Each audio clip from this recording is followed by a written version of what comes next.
नमस्कार। विपक्षी पार्टियों की एकता के रास्ते में सबसे बड़ी बाधा क्या है? अगर किसी भी राजनीतिक जानकार से ये सवाल पूछेंगे तो उसका जवाब होगा विपक्षी एकता के रास्ते की सबसे बड़ी बाधा अरविंद केजरीवाल है। अरविंद केजरीवाल की महत्वाकांक्षा इतनी बड़ी है कि वो किसी के साथ फिट नहीं हो सकते हैं, किसी भी गठबंधन में फिट नहीं हो सकते हैं।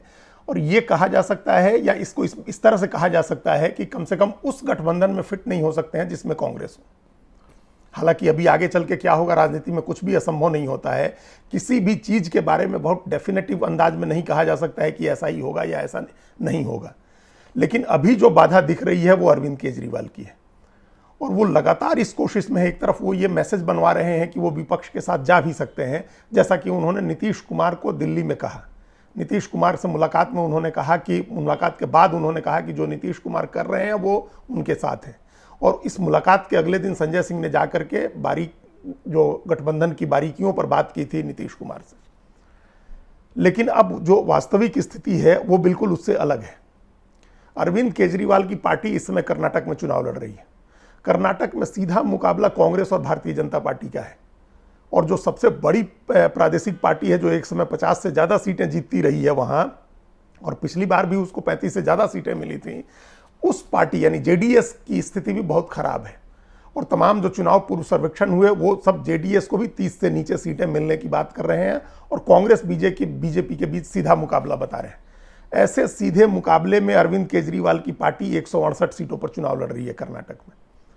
और सबसे हैरानी की बात है कि पूरे संसद का जो पिछला बजट सत्र गुजरा है, उस पूरे बजट सत्र में आम आदमी की पार्टी कांग्रेस के साथ तालमेल करती रही। फ्लोर कोऑर्डिनेशन की जितनी बैठक हुई उसमें आम आदमी पार्टी शामिल हुई और कांग्रेस के अध्यक्ष, राज्यसभा के जो नेता प्रतिपक्ष हैं मल्लिकार्जुन खड़गे, उनके बुलाने पर हर मीटिंग में आम आदमी पार्टी के नेता शामिल हुए। जब भी संसद भवन परिसर में आंदोलन प्रदर्शन हुआ उसमें भी आम आदमी पार्टी के नेता शामिल हुए। हर जगह कांग्रेस के दूसरे नेताओं से ज़्यादा ताकत के साथ, विजिबिलिटी के साथ आम आदमी पार्टी के नेता खड़गे के साथ खड़े रहे। लेकिन कर्नाटक में आम आदमी पार्टी ने खड़गे के बेटे के खिलाफ भी उम्मीदवार उतारा हुआ है।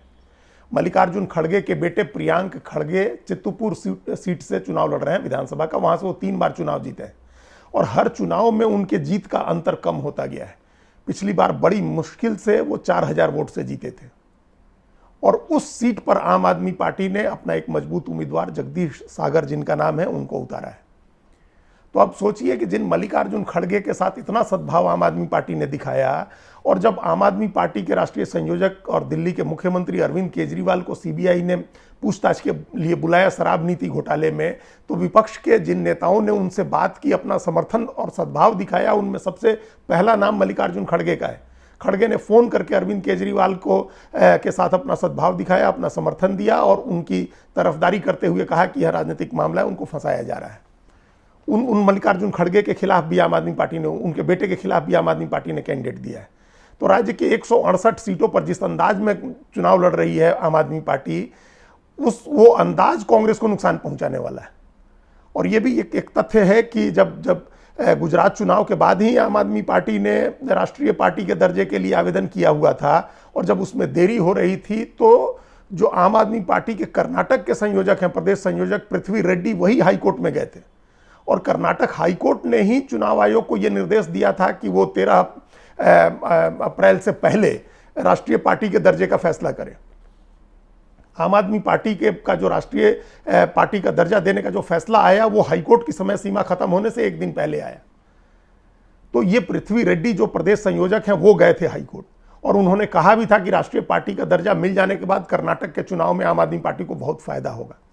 तो एक तरह से कर्नाटक में आम आदमी पार्टी बहुत कायदे से और बहुत पहले से चुनाव की तैयारियां कर रही थी और उसने अपने उम्मीदवार उतारे हैं 168 सीटों पर।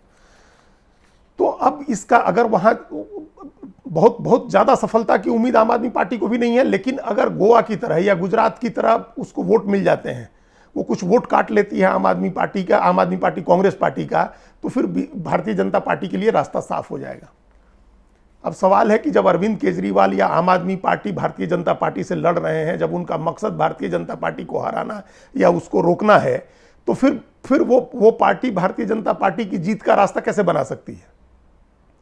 तो ये रास्ता बना रही है आम आदमी पार्टी कर्नाटक में। उसमें कितनी कामयाबी मिलेगी ये नहीं कहा जा सकता है, क्योंकि हो सकता है कि वहाँ की सरकार, जो भारतीय जनता पार्टी की सरकार है, उसके खिलाफ जो एंटी इनकम्बेंसी है या पार्टी के भीतर जो खींचतान है, टिकट बंटवारे के बाद जो झगड़े हैं, उन सब की रोशनी में ये हो सकता है कि वो आम आदमी पार्टी का दाव वहाँ काम न आए और बीजेपी चुनाव न जीत सके।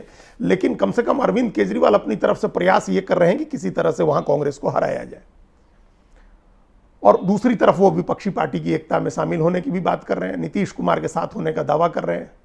और उससे भी ज़्यादा अब कर्नाटक चुनाव कहा जा सकता है कि वो एक चुनाव है, एक स्टेट का चुनाव है, उससे लोकसभा चुनाव की रणनीति प्रभावित नहीं होगी। तो उसके बाद जो आम आदमी पार्टी के इन दिनों सबसे बड़े सिद्धांतकार हैं, जो चुनाव रणनीतिकार हैं, उन्होंने और स्थिति स्पष्ट कर दी है। आम आदमी पार्टी के इस समय चुनाव रणनीतिकार हैं संदीप पाठक, जो पहले प्रशांत किशोर के साथ रह चुके हैं, लेकिन बाद में उन्होंने स्वतंत्र रूप से अपना काम करना शुरू किया, पढ़े लिखे हैं काफ़ी, और उन्होंने पंजाब का चुनाव लड़वाया था भारतीय आम आदमी पार्टी को, और दिल्ली का चुनाव भी लड़वाया था। उनको बाद में पंजाब चुनाव के बाद जब वहाँ से राज्यसभा भेजने का मौका मिला 7 लोगों को, तो आम आदमी पार्टी ने संदीप पाठक को भी राज्यसभा में भेजा है। वो आम आदमी पार्टी के राज्यसभा सांसद हैं और चुनाव रणनीतिकार हैं। उन्होंने एक बात कही है, बहुत अपनी ही तरफ से तो उन्होंने बहुत बड़ी बात कही है और बड़ी सैद्धांतिक बात कही है, लेकिन वो है बहुत हास्यास्पद बात। उन्होंने कहा है कि समान विचारधारा वाली पार्टियों के साथ रहना अलग बात है और चुनाव अलग बात है। यानी चुनाव तो हम सबके साथ लड़ेंगे, सबके खिलाफ लड़ेंगे, हर चुनाव में लड़ेंगे, लेकिन समान विचारधारा वाली पार्टियों के साथ भी रहेंगे। अब पता नहीं इस विरोधाभास को वो लोग कैसे साधेंगे। वैसे अरविंद केजरीवाल हर तरह के विरोधाभास को साधते रहे हैं, उसमें बहुत माहिर आदमी है वो, लेकिन अब उनके जो चुनाव रणनीतिकार हैं उनका ये कहना है कि समान विचारधारा वाली पार्टियों के साथ भी रहेंगे और चुनाव भी लड़ेंगे।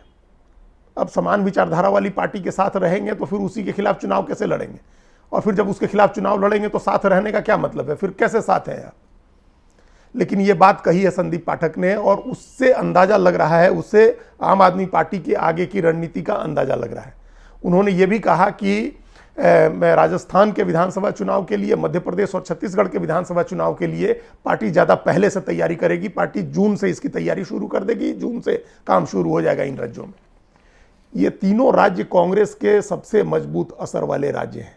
2018 का विधानसभा चुनाव इन तीनों राज्यों में कांग्रेस ने जीता था। बाद में मध्य प्रदेश में कांग्रेस की सरकार गिर गई क्योंकि उसके कुछ विधायक टूट गए ज्योतिरादित्य सिंधिया के साथ। इसके बावजूद कांग्रेस वहां एक बड़ी ताकत है, और राजस्थान, मध्य प्रदेश दोनों जगह कांग्रेस की सरकार है। अब इन तीनों राज्यों में आम आदमी पार्टी और उसके चुनाव रणनीतिकार संदीप पाठक का दावा है कि पार्टी पूरी ताकत से लड़ेगी और जून से ही इसकी तैयारी शुरू कर देगी। इन राज्यों का चुनाव नवंबर दिसंबर में। अगर उस समय तक कोई तालमेल नहीं होता है, कोई मोर्चा नहीं बनता है, आम आदमी पार्टी अकेले कांग्रेस पार्टी को हरवाने की रणनीति पर काम करती है, फिर उसके बाद बचे हुए 3 महीनों में जब लोकसभा चुनाव की घोषणा होगी मार्च 2024 तक, तो उसके बाद क्या तालमेल बन सकता है या क्या मोर्चा बन सकता है। इस बीच जब इन 3 राज्यों के चुनाव होंगे, उसी समय तेलंगाना का भी विधानसभा चुनाव होगा, लेकिन ऐसा लग रहा है कि आम आदमी पार्टी को वहां नहीं लड़ना है। तो ये भी एक रणनीति का हिस्सा है कि जहां दूसरी प्रादेशिक पार्टियां हैं, कांग्रेस नहीं है या कांग्रेस कमजोर है और दूसरी प्रादेशिक पार्टियों का वर्चस्व है, वहां आम आदमी पार्टी को नहीं लड़ना है। यानी वो उत्तर प्रदेश में नहीं लड़ेगी जहां समाजवादी पार्टी को लड़ना है, पश्चिम बंगाल में नहीं लड़ेगी जहां ममता बनर्जी की पार्टी सबसे बड़ी ताकत है, तेलंगाना नहीं लड़ेगी जहां के चंद्रशेखर राव की पार्टी सबसे बड़ी पार्टी है या उनका वर्चस्व है, उनके साथ टकराव नहीं करना है। लेकिन जहां कांग्रेस को लड़ना है बीजेपी से, वहां जरूर लड़ना है आम आदमी पार्टी को। और ये सिद्धांत, ये थ्योरी उन्होंने अपने संदीप पाठक ने समझाई हुई है। तो इसका मतलब है कि आम आदमी पार्टी का मकसद, भले वैचारिक रूप से वो दूसरे विपक्षी नेताओं के साथ मुलाकात में कहती रही हो कि बीजेपी को रोकना है या बीजेपी से लड़ना है, विधानसभा में खड़े होकर के भले अरविंद केजरीवाल बीजेपी को गालियां देते हों, प्रधानमंत्री की आलोचना करते हों, उन पर ऐसे अनर्गल आरोप लगाते हो जो दूसरा कोई नहीं लगाता हो, लेकिन जब वास्तविक लड़ाई की बात आती है, चुनावी राजनीति की बात आती है, तो वो राजनीति ऐसी करते हैं जिससे बीजेपी को फायदा हो। ये नहीं कि सिर्फ बीजेपी को फायदा पहुंचाने के लिए ही वो ऐसा कर रहे हैं, लेकिन उससे फायदा होता है बीजेपी को। उसके एक तीर से वो दो शिकार करते हैं, 2 निशाने साधते हैं। पहला तो ये कि कांग्रेस पार्टी कमजोर होगी तो उसकी जगह अपना आम आदमी पार्टी ले सकती है, और दूसरा कि बीजेपी मजबूत होगी तो उसके कंट्रास्ट में जो प्रचार है, जो नैरेटिव है आम आदमी पार्टी का, वो ये है कि वो बीजेपी के मुकाबले या नरेंद्र मोदी के मुकाबले उसका विकल्प आम आदमी पार्टी है और अरविंद केजरीवाल है। तो ये दोनों मकसद साधने के लिए कांग्रेस का, जहां कांग्रेस मजबूत है वहां आम आदमी पार्टी राजनीति कर रही है। तो इसका मतलब अगर ये राजनीति आम आदमी पार्टी करती रहती है तो ये लगभग तय है कि जहां कांग्रेस मजबूत होगी वहां कोई मोर्चा नहीं बन सकेगा, या कांग्रेस जिस मोर्चे में होगी उस मोर्चे में आम आदमी पार्टी के लिए जगह नहीं बनेगी। फिर ये एक तीसरे मोर्चे की संभावना को जन्म देता है। अब ये देखना होगा कि जिन लोगों के साथ ये मोर्चा बन सकता है या जिन लोगों के प्रति सद्भाव दिखाते हुए अरविंद केजरीवाल कांग्रेस के खिलाफ लड़ते हैं, वो लोग क्या रुख अपनाते हैं। के चंद्रशेखर राव, अखिलेश यादव और ममता बनर्जी, इन तीन नेताओं का क्या रुख होता है, इससे तय होगा कि कोई तीसरा मोर्चा बनता है या नहीं बनता है। अरविंद केजरीवाल अकेले लड़ते हैं या उनको किसी मोर्चे में जगह मिलती है, ये इन तीन नेताओं के का जो रुख होगा उस पर डिपेंड करेगा, उस पर निर्भर करेगा। लेकिन अभी अरविंद केजरीवाल की बाधा है कांग्रेस के रास्ते में, या कांग्रेस के साथ जो मोर्चा बनना है उस मोर्चे के रास्ते में अरविंद केजरीवाल की आम आदमी पार्टी सबसे बड़ी बाधा है, क्योंकि उसका प्रयास कांग्रेस को हराना है, कांग्रेस को कमजोर करना है, भले उससे बीजेपी मजबूत होती है। वो ये मान के चल रहे हैं कि बीजेपी मजबूत होगी तो इसका फायदा उनको मिलेगा, कांग्रेस कमजोर होगी तो उसका भी फायदा उनको मिलेगा।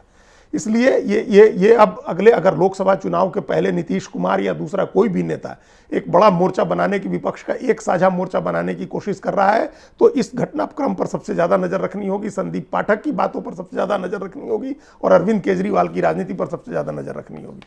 धन्यवाद।